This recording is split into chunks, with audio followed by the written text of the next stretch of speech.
ഹരേ കൃഷ്ണ. സർവം ശ്രീ രാധാകൃഷ്ണാർപ്പണമസ്തു. അധ്യായം 2 ഗീതാ വിഷയ സംഗ്രഹം. ശ്ലോകം 48.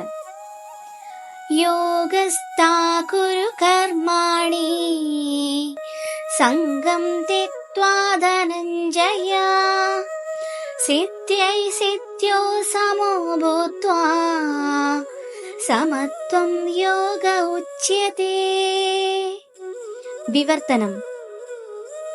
അല്ലയോ അർജുന, ജയാപജയങ്ങളോടുള്ള മമത വെടിഞ്ഞ് സമചിത്തതയോടെ നിന്റെ കർത്തവ്യം അനുഷ്ഠിക്കുക.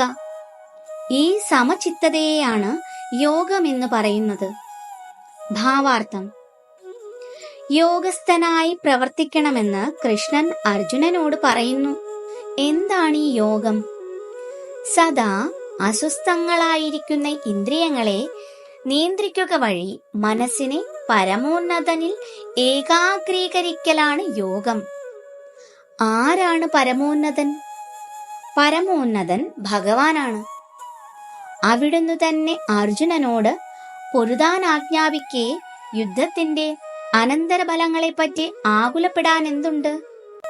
ലാഭവും വിജയവും കൃഷ്ണന്റേതു മാത്രം.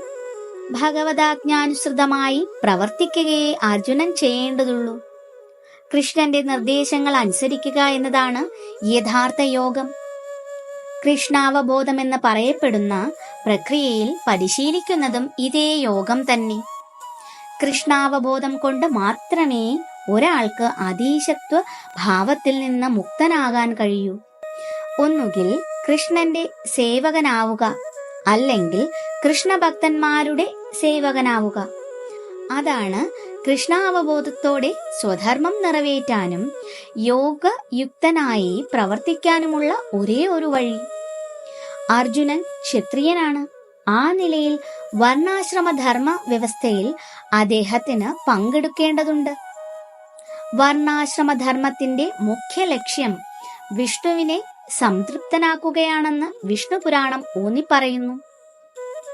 ഭൗതിക ലോകത്തിൽ സാർവത്രികമായി കാണുന്നത് പോലെ സ്വയം തൃപ്തിപ്പെടുകയല്ല, കൃഷ്ണനെ സംതൃപ്തനാക്കുകയാണ് വേണ്ടത്. കൃഷ്ണനെ തൃപ്തിപ്പെടുത്താതെ ഒരാൾക്ക് വർണ്ണാശ്രമധർമ്മ വ്യവസ്ഥയുടെ നിബന്ധനകൾക്കനുസരിച്ച് പ്രവർത്തിക്കാനാവില്ല. താൻ പറഞ്ഞതുപോലെ പ്രവർത്തിക്കുവാനാണ് അർജുനനെ കൃഷ്ണൻ പരോക്ഷമായി ഉപദേശിക്കുന്നത്. ശ്ലോകം 49.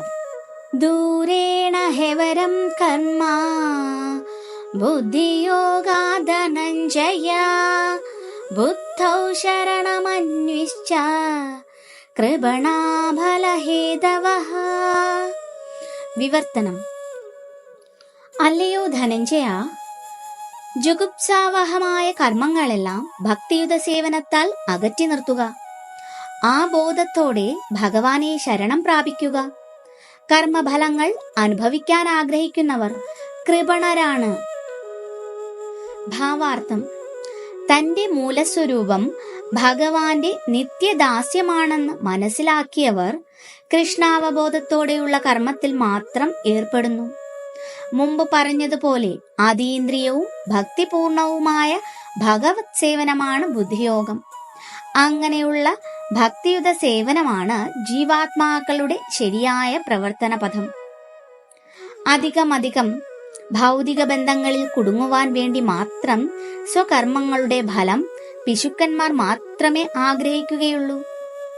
കൃഷ്ണാവബോധത്തോടെ ചെയ്യുന്നവയൊഴികെ എല്ലാ കർമ്മങ്ങളും നികൃഷ്ടങ്ങളാണ്. അവ ജനന മരണ ശൃംഖലയിൽ മനുഷ്യനെ തുടരെ തളച്ചിടുന്നു.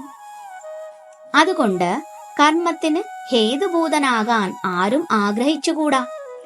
എന്തു ചെയ്യുന്നതും കൃഷ്ണാവബോധത്തോടെ കൃഷ്ണന്റെ സംതൃപ്തി ഉദ്ദേശിച്ചുകൊണ്ടായിരിക്കണം. ഭാഗ്യം കൊണ്ടോ കഠിനയത്നം കൊണ്ടോ തങ്ങൾ നേടുന്ന സമ്പത്ത് എങ്ങനെ ഉപയോഗിക്കണമെന്ന് ലുബ്ധന്മാർക്ക് അറിയില്ല.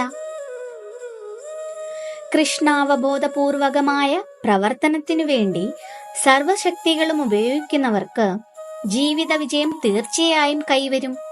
പിശുക്കന്മാരെ പോലെ നിർഭാഗ്യശാലികൾ തങ്ങളുടെ മാനുഷിക ശക്തി കൃഷ്ണസേവനത്തിനായി വിനിയോഗിക്കുന്നില്ല.